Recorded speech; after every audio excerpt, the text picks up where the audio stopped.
Hey, welcome back, micro class. For the last time, it is Friday. It is May 21st, 2021. Even if it's not, if it's Monday, May 24th, it's still Friday. Enjoy it. Act like today's Friday. It's Monday. It's the last Monday of the school year for you, but it's Friday. Feel good. Feel good today. What do we got today, y'all? You already know. We went over last class. First of all, last class review.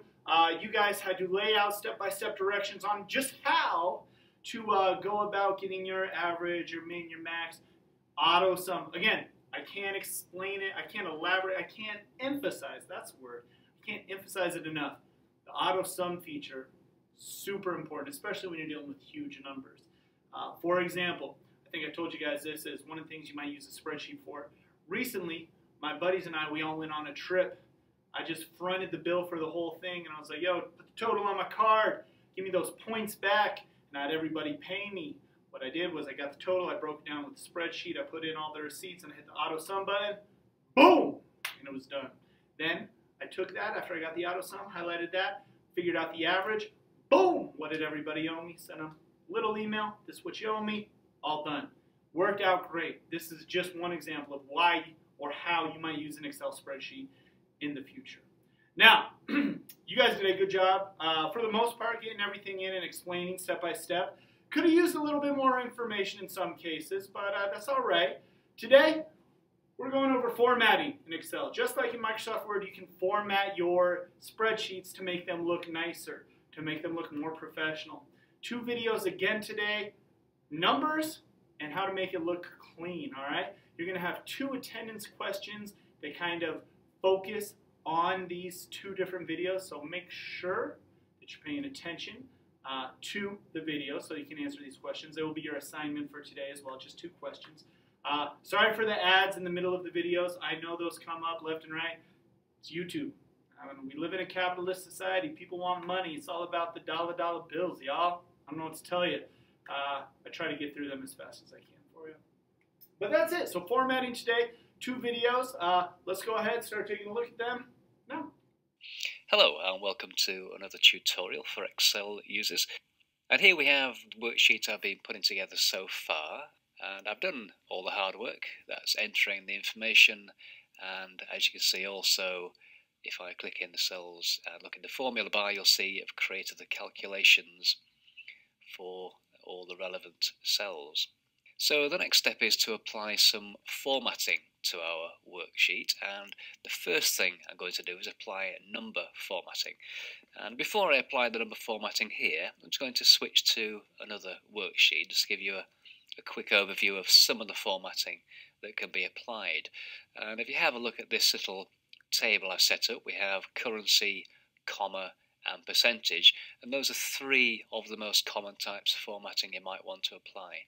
So we'll start with currency, and if I click into that 495 cell, and let's just say I want to apply some currency formatting to that, the quickest way I can do it is to simply come up to the number section, which is on the home tab of Excel, and click on the currency button there. And once I've done that, you'll see straight away I have a currency symbol in the cell. I've also got a decimal point and 2 decimal places applied automatically as well. Now just to let you know that just to the right of that button there's a small drop down arrow, and what that does, it gives you access to 3 of the most common currencies, and that's the UK pound, which is obviously where I am at the moment, and that's my default currency, US dollar, and the euro.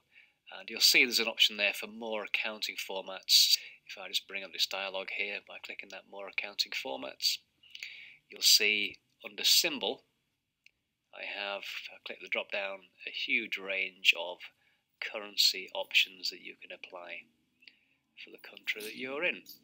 I'll just cancel that for now. Okay, if I come down to the next cell, and I'm going to apply formatting here, again currency formatting. This time I'm going to go to the larger cell up there that says general at the moment, and if I click on the drop down arrow here, you'll see in that list there's quite a few options, but I've got 2 that seem relevant to what I want. One says currency, and the other says accounting. Now at the moment, the one format I have applied is actually this one, accounting. And you might be thinking, well, what's the difference? So if I just click on currency, you will see the difference. Again, I've got the currency symbol, but the difference is that this time it sits up against the number as opposed to appearing on the left of the cell. And I've also got the decimal point and 2 decimal places applied. So fundamentally, it's about whether you want your currency symbol lined up all nice and neat on the left, or whether you're happy to have the currency symbol sit up against the number. And I'm going to apply currency formatting to the final cell here, this large number. And to do that, I'm going to use the Format Painter. So I've got my cell selected here, H5. And if I just come across to the top left of the Home tab and click on that Format Painter button there, come back to the spreadsheet, and you'll see what's happened is I now have a marquee box around my original cell.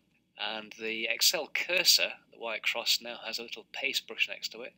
And if I click on that next cell down, H6, you will see it copies the formatting from the original cell to the new cell. That's the Format Painter. Now if in this large number I didn't want to bother with my 2 decimal places, I can reduce those by coming up to the number section again on the Home tab. And you'll see I've got 2 options here. One is to increase decimals, and the one that I'm interested in is to decrease decimals. If I click on that twice, that will remove those decimal places, and so I've got a whole number. The next type of formatting I'm going to look at is the comma formatting. Now this is virtually identical to currency, excepting it doesn't have the currency symbol. So again, I'll just select the first cell there, as you can see, and the comma button is right in the middle there on the number section. If I click on that, come back to the spreadsheet, and again you can see what's happened. Just as if you were writing out a large number, you would use a comma to break up large numbers, especially when they run up into the thousands and the millions.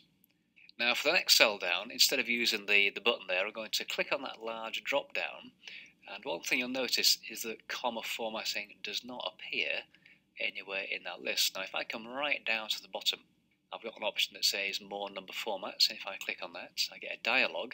To apply simple comma formatting from here, you click on the Number tab, and you'll see you have a preview of the number. Now what I need to do here is click on this box that says Use 1000 Separator, in other words the comma. Click on that, and again I've got an option here to reduce decimal places or increase if I choose. In this case I'll reduce them to 0, so just click on that downward arrow twice. Click OK, and you'll see the formatting again applied with the comma separator, and this time no decimal places. And finally, I will once again use that Format Painter, so just click on the Format Painter button once, come back to the spreadsheet, and click on the cell where I'd like the new formatting applied. The next type of number formatting we're looking at is percentage. And I've already put the number 10 in there, and if I click on that, and I would like to apply percentage formatting here, so it says 10%, so I might reasonably think, well, I'll just click on that percentage button there, and if I click on that, you'll see what happens is not quite what I had in mind. It says 1000%, so that could cause me problems if I'm applying discounts or trying to do some other type of calculation, maybe give out a loan. And instead of charging 10% interest, you might charge 1000%, could cause a few problems along the way. So why has that happened? Well, the thing to keep in mind is that Excel treats the number 1 as 100%. So anything below the number 1 is obviously less than 100%, and anything above the number 1 is more than 100%. And I'll show you exactly how that works. If I click in the next cell down, just type in the number 1 there. Just press the Enter key and then come back to that cell. And now if I press the percentage button, just click on that button there, you'll see it does indeed show me 100%. If I go to the cell below, and let's say I want to have my 10% discount or 10% interest rate applied, the first thing I would do is type in a fraction. So this time I'm going to type in 0.1, and Excel formats it as 0.1. Come back to that cell, make sure it's highlighted, and again click on the percentage value, and it does indeed now show 10%. So just keep that in mind when you're working with percentage values, that if the cell's already formatted as a percentage, it's not a problem because I can come down to that 1000% cell now, type in 10. If you manage a team, you should be using Monday.com.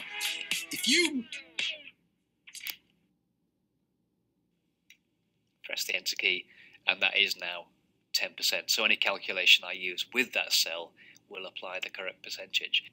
So just keep in mind that if you want to say have a value that will be 25%, don't type in 25 because that will obviously end up with 2,500%. You type in 0.25, and then when you apply the formatting, you'll get the percentage that you want. So there's a quick look at 3 common types of number formatting. I'm now going to return to my original spreadsheet, and I'm going to apply the number formatting here. I'm going to apply the accounting formats to my currency values so the currency symbol lines up on the left of the column. And I'm going to select, first of all the cells from B3 down to B9. To make it nice and quick, I'm just going to click on the currency button. There's my formatting applied. I can then click on the Format Painter, and then all I need to do here is actually click on cell D3, and it automatically copies all the formatting from column B to column D. I've also got currency values in rows 11, rows 12, 13 and 14. I'm not going to apply currency formatting to row 15 because these are simple numeric values and not related to money. This time I'm going to select the currency values from B11 down to B14, hold down the Control key and select D11 down to D14, and again just click on that currency button. Now the remaining numbers aren't currency values, so what I'll do here is select all the cells from C3 to C9, and I can leave those as general format, as you can see. What I will do is click on the center button in the alignment section to put those numbers in the middle. And I'm also going to select all the cells from C11 down to C15 and again center those. I'm going to click on that average value there because I don't want to have as many decimal places as there are, so I'm just going to reduce the number of decimal places on that average down to 2. And finally, just to tidy up row 15, if I click on that middle value, C15, I'm going to double click on the Format Painter. And by double clicking, what I actually do is lock the Format Painter. So I can then click on B15 and then with the Format Painter still active, click on D15 and that just copies the formatting to those 2 cells. To cancel that, I can now simply press the Escape key and that cancels the Format Painter. So there's my number formatting applied. I'm going to save the worksheet, just update the file. So that concludes this look at number formatting. Hope you found something useful there. The next stage is to apply worksheet formatting involving highlighting text and applying colours to your spreadsheet. This is the checkers game where grandson and granddad will bond. Hello and welcome to another tutorial for Microsoft Excel beginners. In this tutorial we're going to start looking at formatting your spreadsheet, and to begin with we'll look at applying basic formatting. Now on the Home tab of Excel 2010, if you have a look at the second section along, the Font section, and also the next one, Alignment, those are where you will find most of your common formatting tools. So to summarise the tools in the Font section, you have the font type and font size. You also have bold, italic, underline, very familiar tools if you use a word processor. You have a border tool for changing border styles on the cells. You have cell background colour and you have font colour. And then 2 buttons just above there are for increasing and decreasing font size in small steps. So in the alignment section we have familiar tools left, centre and right for aligning text within the cell, and above that you have vertical alignment, so you can align text at the bottom, in the middle or at the top of a cell as well. To the right of that we have rotation tools, so you can change the rotation of text in a cell. And if I click on the drop down there, you'll see you also have options for running the text vertically up or down a cell, if you want to do that. Below that, we have indentation buttons. These allow you to step text forward or back within a cell, should you need to do that for alignment purposes. We also have wrap text, which we'll be looking at in this tutorial, and merge and center, which is the first thing I'll be looking at. Now, the first thing I want to do here is modify my title. If I click into cell A1, the problem I've got is that I'd like the title to be centered across those 4 columns, and at the moment it's stuck out on the left, so I might, for example, move it a little bit nearer to the middle, and I can do that if you just click on the edge of the cell. You can actually click and drag across, so if I drag it across to B1, release the mouse, that looks a little bit better. It's more centered but not quite perfect. Now, Excel does have a nice tool built into it that will allow me to automatically center that across those 4 columns. It's called Merge and Center, and to use it, what I need to do is select from A1 across to D1, in other words, all the cells that run across my table. And in the alignment section, you will find the button Merge and Center, so just click on that, and you will see what happens. It merges all 4 cells into one and nicely centers the text. The next thing I'd like to do is change the size of the font, so I'm going to come up into the font section, go to the font size box there that's currently set to 11, click on the drop down arrow, and you'll notice here as I move the mouse down, you will see the size automatically updates. This is Excel's live preview, and it's quite useful. It gives you a look at how it will appear before you select your font size. I'm going to choose size 18, that suits my purpose, so click on that. And to make it stand out a little bit more, I can also click on the bold button there, B for bold.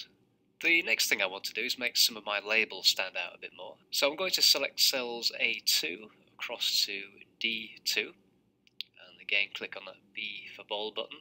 And I'm also going to highlight these labels down the bottom, total, average, max, min, and count, the same way. Just click on the B for bold. Now, one more thing, I will also reselect my labels at the top and just maybe tweak the size a bit, bring that up to 12 point, just make those stand out a bit more from the rest of the table. So while I have these cells selected, I'm going to fix the problem in B2. Now, I could obviously modify the column width, but I don't really want to have that column wider than the others, or I don't want all the columns to be wide at all. And the solution to this is actually to make the text wrap around within the column. And again, Microsoft have thought about this in advance, and they provided a solution. And again, in the alignment section, all you need to do here is click on the wrap text button. And if I come back against the spreadsheet, just click away, you'll see what's happened, that the text has wrapped around the column. So in situations where you have multiple lines of text, you don't need to expand the column to ridiculous lengths. You can use the wrap text solution, and that'll keep your columns a sensible width. One more thing I'm going to do here is just reselect those 4 cells one more time, come across to the alignment section again, and this time just click on the small button just down at the bottom right of that section. And what that will do is it will open up the traditional cell formatting dialog that appeared in older versions of Excel and is still available in Excel 2010. And I'll just make sure the alignment tab is selected. In the horizontal section here, I'm just going to choose center, and again in the vertical section also choose center. Note, by the way, I also have the text control here with the wrap text with a little tick in it, which just confirms that I have set that control. Click OK, and again click away, and you will see what's happened there. It looks a bit neater, having been centered. The next stage in formatting the spreadsheet is to apply a bit of colour. So if I click into cell A1, and to apply the background colour, I simply click on the drop down arrow next to the fill colour tool, and as I move the mouse over the colours, again you will see that Excel instantly updates the spreadsheet to give me a preview of the colour. Now, one thing to watch out for is that as you choose your colours, watch out for the contrast on the spreadsheet. Now, if you're planning to print out, for example, do not choose a dark text on a dark colour. So I might, for example, think that dark blue looks really good. with black text, which looks okay on screen. You might just about get away with that, but when you print that out, then you will notice a problem, and some people will have difficulty reading something with that poor contrast. So I would strongly recommend that for both screen and printing out, make sure you have a good high contrast so there's no problem reading what you're presenting. So if I just click back onto that Fred's Video Classics, I'm going to go to that drop down, and if you don't see the colour that you want, you can actually go down to the bottom and choose more colours, and you have a custom option here and a standard option. I'm going to go to the standard one, and that's going to select a light green. Now, one thing you will notice that as I select these, you don't get a live preview on the spreadsheet. Instead, you get a preview down at the bottom right of the dialog. So here I can see the colour, the new colour I will be applying. That looks okay to me, so I'm just going to click OK. And you'll see on the screen there the contrast is nice and high. There's no problem reading that. I'm also going to apply colours to the column labels, so I'm going to select again A2 across to D2, click on the drop down, and try and find something suitable that's fairly contrasty. That will do, that aqua. If I click on that, click away again, you can see that looks fine. One thing you may notice is that as I apply the colours, the spreadsheet grid lines disappear. Now, that may or may not be a problem depending on what you intend to do. What I'm going to show you here is how that would look if I chose to print. So if I click on the File tab, go to the Print section there, and if I just zoom into that preview, you'll see the problem that I don't have any grid lines at all on the printed spreadsheet. It certainly would be a problem when you're reading along a long row of data. Grid lines can act as a guide in that case. And to apply grid lines in Print Preview, come down to the bottom of the Print dialog and click Page Setup. Go to the Sheet tab and click on Grid Lines, and then click OK. And you'll see there that grid lines are applied, but there is still the problem of the title row and the column labels not having grid lines applied. So those need to be fixed in another way. So let's come out of Print Preview and go back to the Home tab. What I'm going to do is select all the cells from A1 all the way down to D15, the whole table basically. Come back up to the Font section, click the drop down arrow, and you'll notice we have many border options for the cells. I'm going to choose the All Borders option. Select that, click away, and you notice now that the borders now appear on all the cells and slightly stronger than the default ones on the worksheet. If I go back to Print Preview, again click on the File menu, go to Print, and this time we'll see we have borders around all the cells and there's no problem there.